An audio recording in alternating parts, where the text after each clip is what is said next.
Can't Wait for Christmas is a proud member of the Christmas Podcast Network. Check out all the shows on the network at christmaspodcastnetwork.com.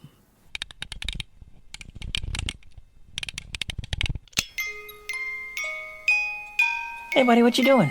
Is it Christmas yet? No, sorry, not yet. I can't wait for Christmas. Yeah, I can't wait for Christmas either. In fact, let's celebrate now.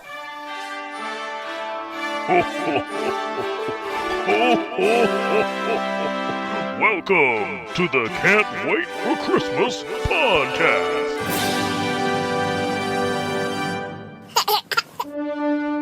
It's May 25th, 2023, and that means there's 7 months left until Christmas. Today on the show, we're traveling all the way to Iceland to hear the legend of the Yule Lads. We'll also count down the top 5 Christmas movie quotes, discover a little bonus Christmas in the Pacific Northwest, and we've got the results from the latest round of voting in Merry Music Madness. Okay, let's start the show!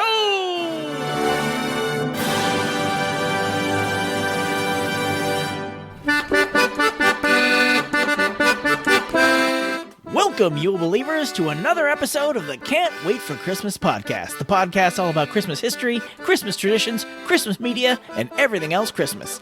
I'm your host, comedian, and full-time merrymaker, Tim Babb. Speaking of merriness, we're going to get to Merry Music Madness at the end of the show, but I wanted to give a special thank you up front to all of you that have been voting. I come up with these ideas and I'm like, wait, will anyone care? But then you all show up to can'twaitforchristmaspod.com and vote, and I really appreciate it. But now, let's kick things off with our first segment, We Need a Little Christmas Now. We need a little Christmas now. So this is going to be a little different than this segment normally is. This time, I'm going to talk about some unexpected Christmas that came into my life the other day. Recently, I was up in Port Townsend, Washington for the annual Rhododendron Festival. We usually go every year, but this was the first time I've been able to go since the pandemic. The festival lasts multiple days and culminates with a big parade on Saturday. Imagine my surprise and delight when Santa and the Grinch showed up towards the end of the parade. They were there to celebrate the Port Townsend Magic of Christmas Festival. Not only was it very cool to get some Christmas in the parade, but longtime listeners of the show may remember a few years back, we created a made-for-podcast Christmas movie that was a mashup of Die Hard and a Hallmark Christmas movie, and it was called A Bomb for Christmas. Well, that movie was set in the fictional Washington town of Port Caldwell that was inspired by the real town of Port Townsend. There was a big Christmas festival in Port Caldwell that was at the heart of the story, but I completely made that up. I had no idea there was a real Christmas festival in Port Townsend. Now I know there really is a Christmas festival there, and that made my day. If I could make one suggestion, though. My boys were at the parade with me, and they were super into it because it seemed like everybody was throwing candy out to the crowd. In fact, we still have a bag of candy left over from the parade. But the Magic of Christmas section missed a trick by not tossing out those little mini candy canes. So, if you're in the parade next year, Magic of Christmas, maybe consider doing that. Candy, candy, candy. Okay, boys, we got it. Anyway, thanks for Little Christmas Now, Port Townsend's Magic of Christmas. So how is this a bit of Christmas now for the rest of us? Well, imaginary listener, that kind of sounds like Kermit the Frog. My name is Carl. Like I said, I was doing something different with this segment today. But if you really want to get involved, I put a link to the Port Townsend Magic of Christmas Facebook page in the show notes at can'twaitforchristmaspod.com. They are meeting the second Wednesday of each month to plan this year's festival. Maybe there's still time for you to help out. What if I don't live near Port Townsend? Well, then maybe see if there's a festival in your local area that you can help with. Oh, I should go check. And while he does that, let's move on to our countdown feature, 5 Golden Things. 5 golden things. I'm a little bummed at the moment because unless something major happened between when I'm recording this and when I finish editing this, the Writers Guild of America is still on strike, and a lot of my favorite shows aren't happening due to the strike. I'm a big fan of late-night TV, and I miss my Seth Meyers, my John Oliver, my Stephen Colbert. But to be clear, I also support the writers getting a fair deal. Screenwriters have provided so much joy over the years, particularly to us at Christmas. So today, I'd like to count down my top 5 Christmas movie quotes and give a shout-out to the writers that created them. So let's get it started with... Number 5. Love Actually, written by Richard Curtis. If you look for it, I've got a sneaky feeling you'll find that love actually is all around. Not especially Christmassy, but a lovely sentiment to start a Christmas movie. We could always use more love in this world, and Christmas gives us the perfect excuse to both search for and express that love. And this is a nice, succinct piece of writing that really puts that thought out there beautifully. Number 4. The Polar Express, screenplay by Robert Zemeckis and William Broyles Jr. But sometimes seeing is believing. And sometimes the most real things in the world are the things we can't see. Now, technically, neither Zemeckis nor Broyles came up with this line. The Polar Express film is based on the book of the same name by Chris von Allsburg. And this line is verbatim from the book. But part of a screenwriter's job when adapting another piece of material is deciding what to include and what to leave out. It was absolutely the correct decision to include this in the movie, as this quote is surprisingly deep for a children's Christmas movie. You are probably imagining dozens of things that you can't see, but you still believe in. Number 3. It's a Wonderful Life, screenplay by Francis Goodrich, Albert Hackett, and Frank Capra. Strange, isn't it? Each man's life touches so many other lives. And when he isn't around, he leaves an awful hole, doesn't he? This is another adaptation, this time of the short story The Greatest Gift by Philip Van Dorenstern. I don't believe this line was in the original story, though. This line boils down the entire movie's premise into 23 words. In a movie showing us how important one man's life is to this town, this line tells us what the movie is really saying, that every life is important, including yours. Even if you don't see the value in yourself, you should know the world would be a poorer place without you in it. Number 2. The Muppet Christmas Carol, screenplay by Jerry Jewell. Life is made up of meetings and partings. That is the way of it. I am sure we shall never forget Tiny Tim or this first parting that there was among us. I thought this was supposed to be a comedy podcast. You're bumming me out, man. Come on now, we can get a little serious once in a while, but you know what? When I hear you back to back, you don't really sound much like Kermit the Frog at all. Does that mean you'll stop calling me the listener that sounds kind of like Kermit the Frog and just call me Carl? Nah. Of course not. Anyway, this is yet another adaptation, and I thought sure this was a direct quote from Dickens, but I looked it up and this line isn't in the book. Well, the part about not forgetting Tiny Tim is, but the beginning, life is made up of meetings and partings. That is the way of it. That was written by Jewell just for this. It's kind of a deep thing to hear from a hand wrapped in green felt with 2 ping pong balls glued to it. Wait, what? Oh, nothing. Let's move on to our Honorable Mentions. Miracle on 34th Street, story by Valentine Davies and screenplay by George Seaton. Oh, Christmas isn't just a day. It's a frame of mind. I had to include this quote. First, because that line is practically the unofficial mission statement of this podcast, but also Valentine Davies is such a revered writer that the Writers Guild of America West gives out an award that bears his name every year, and they give it to a writer whose contributions to the entertainment industry and the community at large have brought dignity and honor to writers everywhere. Number 1. Scrooged, screenplay by Mitch Glazer and Michael O'Donoghue. It's Christmas Eve. It's the one night of the year when we all act a little nicer, we smile a little easier, we share a little more. For a couple of hours out of the whole year, we are the people that we always hoped we would be. I talked about this in our Scrooged episode a few years back, but I love the ending speech to Scrooged. I love the way Bill Murray performs it, and I love the way it distills the experience the Frank Cross character went through into something Frank is desperately trying to share with the world. And this line especially hits me in the feels, because I think we all look at ourselves sometimes and think we haven't measured up to our own expectations for how we treat our fellow humans on this planet. But something about Christmas can unlock the potential for goodness and mercy and kindness that lives within us all. Wow, you are going really deep with this. But that's the point. Good writing can sit with you and stir up thoughts and emotions long after the flickering images on the screen have faded. We owe a lot to the writers out there, and I hope the studios will see it's in their best interest to treat them fairly. And that's my list. What other movie quotes have stuck with you or struck a chord in your heart? Let me know at christmas@tancast.com. And now a word from one of the other podcasts in the Christmas Podcast Network.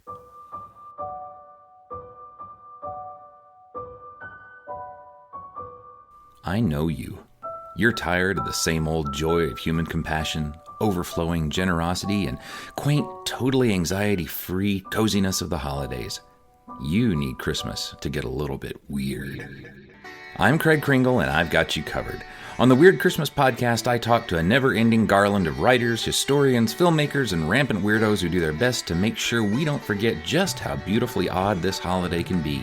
We cover everything from Krampus to Christmas werewolves, the real winter elves like the Scandinavian Tomten and Nissa, to Iceland's 13 Yule Lads. And every year we share a good old traditional Christmas ghost story to keep things festive. I also host an annual flash fiction contest, so we don't have to read Dickens again. So if you're a real traditionalist who wants Christmas to get back to its roots of creepy monsters, acknowledging the frozen, lifeless heart of winter and eating animal heads, come over to the Weird Christmas podcast. Or check out weirdchristmas.com and all the surreal vintage postcards I share on social media. So Merry Christmas, and here's hoping Krampus doesn't whip you off to hell.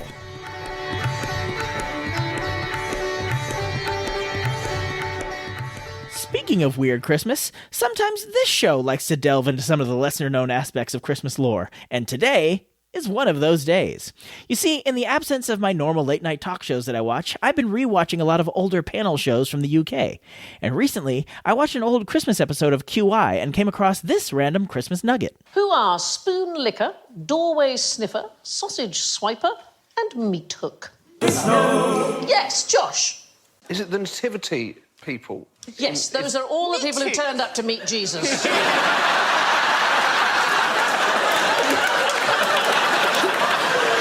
not going to lie to you. Yeah. When I said it, I thought, I'm right. Now, I've never felt so stupid in my life. It turns out those odd names belong to 4 of the 13 Yule Lads. Now, I know the Yule Lads sounds like a Christmas-themed a cappella group, but it's actually a group of 13 brothers who kinda, sorta, do Santa's job in the country of Iceland. But instead of visiting the house on Christmas Eve, each brother takes one night for each of the 13 nights leading up to Christmas. Also, instead of coming down the chimney, they just break in through the window. And instead of leaving presents in a stocking you hang on the fireplace, they leave one present a night in a shoe you leave on the windowsill. So at least they kept it footwear related. Now, this is of course only for the good, well-behaved children. The naughty kids, instead of getting coal, they get a rotten potato. Basically, the Yule Lads sounds like someone trying to tell the story of Santa, but they don't really remember it, so they're getting all the details way wrong. But the origins of these Yule Lads is much darker than you might expect. It all stems from their mother, Grilla. She's like the anti-Santa Claus, or the anti-Claus, if you will. I won't! She would come out of the Iceland lava pits and kidnap naughty children, and take them back to her cave, and make them into stew for her and her husband, Le Peloti, to devour. That rotten potato isn't sounding so bad anymore. Oh, it's not over. Then there's her pet, the Yule Cat, or Christmas Cat. That doesn't sound so bad. The cat roams the streets on Christmas Eve looking for anyone who doesn't have some sort of new clothing on. If the cat finds you wearing nothing but old clothes, your best case scenario is the cat ransacks your house and eats your Christmas dinner. What's the worst case scenario? The cat eats you. All this for a lack of new clothes? Are we sure this is a real monster cat and not a bunch of fashion designers in a giant cat suit trying to scare up some more clothing sales every Christmas? Apparently, the Yule Lads themselves used to be a bit more frightening. So much so that the Icelandic government had to get involved. In 1746, parents were officially banned from telling their children scary stories about the Yule Lads. The lads must not have been able to cope with the lack of publicity because they changed their ways from scary shenanigans to more mischievous pranks. But we've been talking about them for a while. Let's actually meet the 13 Yule Lads. We'll do it in the order they arrive. On December 12th, we have Sheepcoat Clod. Okay, say his real name. No, that is his real name. Well, it's the English translation of his real name. I can try and say it in the original Icelandic, but you and I both know how that will turn out. Yeah, tons of outtakes at the end of the show. Exactly, and there's 13 of these guys. Yikes. Today's episode will be 90% outtakes. Okay, stick with the English versions. So what's Sheepcoat Clod's deal? Well, he has really stiff knees. It's almost like they're made of wood. He goes creaking around the barn, harassing the sheep. Sir, what now? He's trying to get their milk, but he can't because of his stiff knees. Sheep milk? Do they not have cows in Iceland? They do indeed. Which brings us to the next night and the next Yule Lad, Gullygok. He sneaks into your cowshed to steal the foam from buckets of cow milk. Then there's Stubby. As his name suggests, he's short. And he's not after milk, though. He's here to steal your pans and eat any crust left on them. Next up, it's Spoon Licker. Come on now, that has to be a name you made up. Nope, 100% genuine Yule Lad, and you'll never guess what he does. Does he lick spoons? You're amazing at this! I didn't know you were such an Iceland expert. I should point out that spoon liquor is incredibly thin due to malnourishment. Let that be a lesson, kids. You cannot subsist solely on the residue you manage to lick off a wooden spoon. Next, we have Pot Scraper. He steals unwashed pots and licks them clean. Now, look, I feel this is a Yule Lad half-full situation. If Pot Scraper gets all the unused food off my pots, he's kind of helping me do the dishes. Kind of sounds like a win-win to me. Moving on to the next night, and who shows up? Bowl Licker. Not only is that my nickname every time we make cake or cookies, it's also the Yule Lad who hides under beds, waiting for someone to put down their wooden bowls or askur, and stealing the bowls to lick the food off. But I hope you got a good night's rest on December 17th while Bowl Licker was under your bed, because December 18th, Door Slammer is coming to town. He stomps around and slams doors, keeping everybody awake. So basically, he's like my upstairs neighbors back in college. I don't think they knew that you could close a door without slamming it. Next night, say goodbye to your yogurt, because Skur Gobbler's on the prowl. Skur is a type of Icelandic yogurt, and he gobbles it. Though I've never really associated gobbling with yogurt. Gobbling to me implied a more solid food. Am I the only one? You're the only one who thinks the word choice of gobbler is the oddest thing about a yogurt-eating Christmas troll who breaks into your house on December 19th. Fair enough. Then there's Sausage Swiper. He smears pudding on the wall in the shape of an Icelandic waterfowl. He does? No, of course not. He does exactly what it says on the tin. He hides in your rafters and steals your sausages while they're being smoked. Then there's Window Peeper. I'm uncomfortable? I mean, you're not wrong, but just not for the reasons you think. He's not peeping at you. He's looking for things to steal. Yeah, somehow I'm not comforted by that. Well, if you think he's creepy, wait a night for Door Sniffer. He's got a big ol' schnoz, and he uses it on your doors to find your leaf bread. Then there's Meat Hook. Okay, that is clearly either something you made up or a villain from a low-budget horror movie. Nope, he's a Yule Lad, and his meat hook isn't used for harming anyone. He would use his hook to abscond with meat being hung by the fire. The hook would go down the chimney, grab the meat, and pull it up. He would especially target lamb. Finally, on December 23rd, Candle Beggar arrives.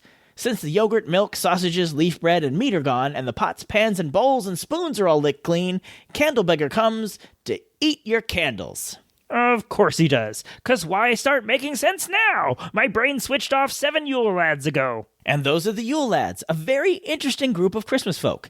And while 13 nights of presents sounds cool, I don't know if it's worth losing nearly 2 weeks of groceries to get them. Now, it's no coincidence that I played an ad for Weird Christmas right before the segment. As Craig mentioned in the ad, he already did an episode on the Yule Lads. And as is my rule when I do an episode on a topic that another Christmas podcast has already done before, I waited until I finished writing my script to listen to his episode. But now that I've listened, I can tell you Weird Christmas has way more info on the Yule Lads. So I guess what I'm saying is, if you'd like to learn more about the Yule Lads, check out your local Weird Christmas podcast, aka the link in the show notes.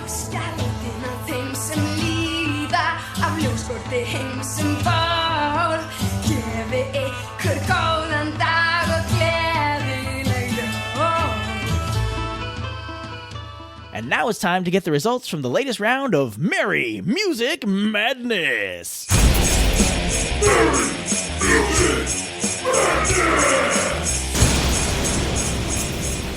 All year long, we're doing a bracket-style elimination competition to find out who is the ultimate Christmas singer or singing group as voted by you. Last time was part 2 of round 1. You voted for your favorite Christmas music makers. Now let's see how our merry musicians did.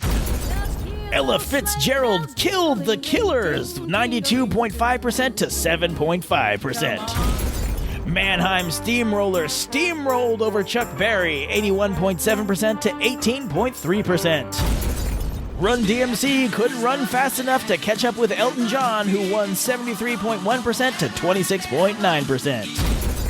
Eartha Kitt bested John Lennon and Yoko Ono, 71% to 29%. And in what I think has to be a stunning upset, Tony Bennett shut down Wham! 66.7% to 33.3%. And in the Battle of the Johns, Johnny Mathis came out on top of John Denver, 65.6% to 34.4%. And Dolly Parton squashed the chances of any Beatle making it to the next round by defeating Paul McCartney 63.4% to 36.6%. And the most tightly contested matchup in this particular round was the Muppets versus the Trans-Siberian Orchestra. The Muppets pulled out the victory 55.9% to 44.1%. So we'll see all those folks in round 2, but we're only halfway done with round 1. Here's who you'll be voting on in part 3 of round 1. Kelly Clarkson versus Sia. The Pogues versus Bruce Springsteen. The Ramones versus Pentatonix. The Ronettes versus the Drifters. The Carpenters versus the Chipmunks. Perry Como versus Louis Armstrong. Darlene Love versus Wizard. And Elmo and Patsy versus Andy Williams. And that's it. The polls will be open until June 24th. You can find the link at can'twaitforchristmaspod.com or on our Twitter or on our Facebook. It's totally anonymous. You don't have to provide any personal information. You just have to vote with your whole Christmas heart on which one should go to the next round. So get out there and vote and join us next time to see if your favorites will be moving into the next round of Merry Music Madness.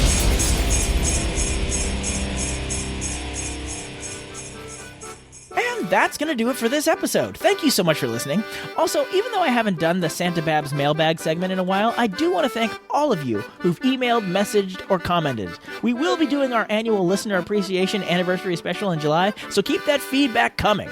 But before July is our June episode where we celebrate the halfway point to Christmas. So get to the website and vote for your favorite Christmas musicians and join us back here on Leon Day. In the meantime, Yule Believers, keep laughing all the way. And that was Christmas 1983. Actually, Dad, it's 2023. Oh.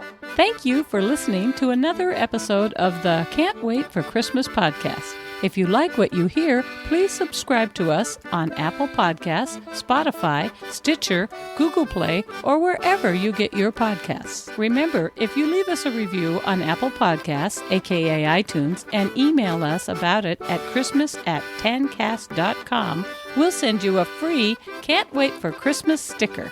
If you'd like to see the show notes or leave a comment on this or any other episodes, you can go to our official website, can'twaitforchristmaspod.com.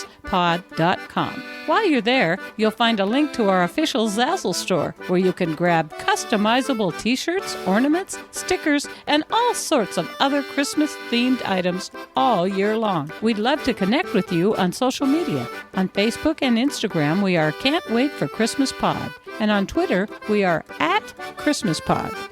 We Wish You a Merry Christmas was performed by the United States Marine Corps Band, and this amazing version of Jingle Bells on the accordion was performed by the wonderful and talented Christian Nowicki. All other music and sounds used in this episode are the properties of their individual copyright holders, and they are used for purposes of commentary and review.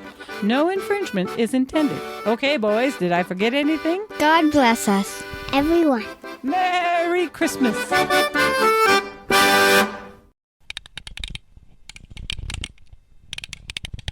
And this is a nice piece of, and this is a nice succinct, succinct. I don't know how to pronounce that word. Succinct. Is it succinct or succinct?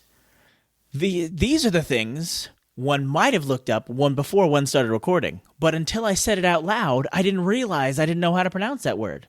Like, some of the words later in this episode, I know I don't know how to pronounce, and we're just going to do the best we can, but I thought I knew how to pronounce succinctly. I'm going with succinct. If you know that it's pronounced differently, write in and tell me. And then I'll cry. The Polar Express film is based on the book of the same name. Hey, what name is that book got? It's got the same name. Oh, bother. I don't know what that was. The Muppet Christmas Carol. Screen Bay. That's my Screen Bay. He's my bay on screen, but then off screen, he's not my bay, I guess. The The Muppet Christmas Carol. Screen pay. First it was a screen bay, now it's a screen pay. When can I get the screen correct thing to say? Miracle on 34th Street, story by Valentine. It's not Valentine.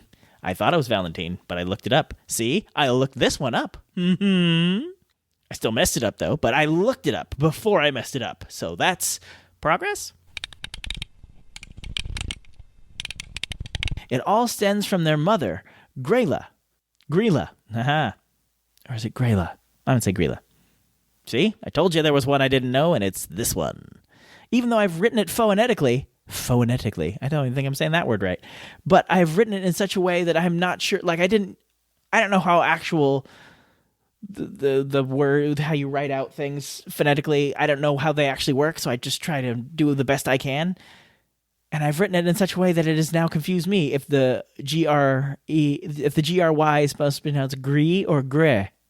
I'm going to say gree. Say goodbye to your yogurt, cause Skyr Gobbler is Skyr Gobbler. I looked this one up too. I can't tell how I've written it down. I think it's Skyr. I think I remember being Skyr. I'm going to say it twice, quickly as possible. We're going to move on and hope for the best. And as is my rule when I do an episode on a topic that another And as is my rule when I do an episode on a topic...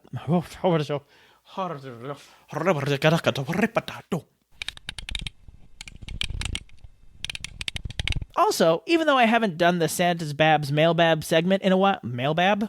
It's a mailbab. I mean, technically, I am a mailbab.